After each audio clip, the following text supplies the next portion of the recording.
होती है तो हम वो देह को जला देते हैं, जिससे भी प्रदूषण होता है, और फिर उसकी अस्थियां जैसे गंगा में बहा देते हैं, उससे पानी का प्रदूषण होता है। नहीं बेटा, तो कुछ धर्मों में जैसे उसको दफना नहीं, दिया नहीं, जाता सुनो, है, सुनो, तो क्या वो सही नहीं है? आप जो कह रही हैं वो प्रश्न ही गलत है। अच्छा। प्रश्न गलत है। हमारे यहाँ जब चिता जलती है तो आपने देखा होगा चिता पे बहुत सारी औषधियां डाली जाती हैं, है ना? हाँ जी।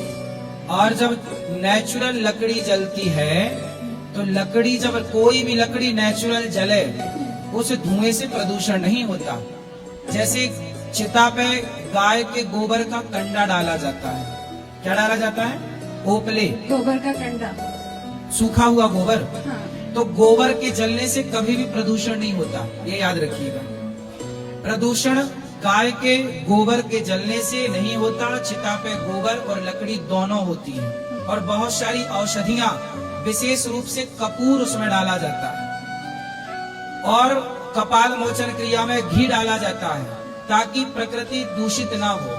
चिता पे जलाना इसलिए जरूरी है क्योंकि अभी कोरोना हुआ था, तो आपने सुना होगा कि भारत सरकार ने गाइडलाइन जारी की थी कि जो कोरोना से मरेगा उसे दफनाया नहीं जाएगा, चाहे वो किसी भी मजहब पंथ का हो, उसे जलाया ही जाएगा। सुनी थी ये गाइडलाइन कि नहीं? बिल्कुल बिल्कुल। क्यों? आप बताओ क्यों?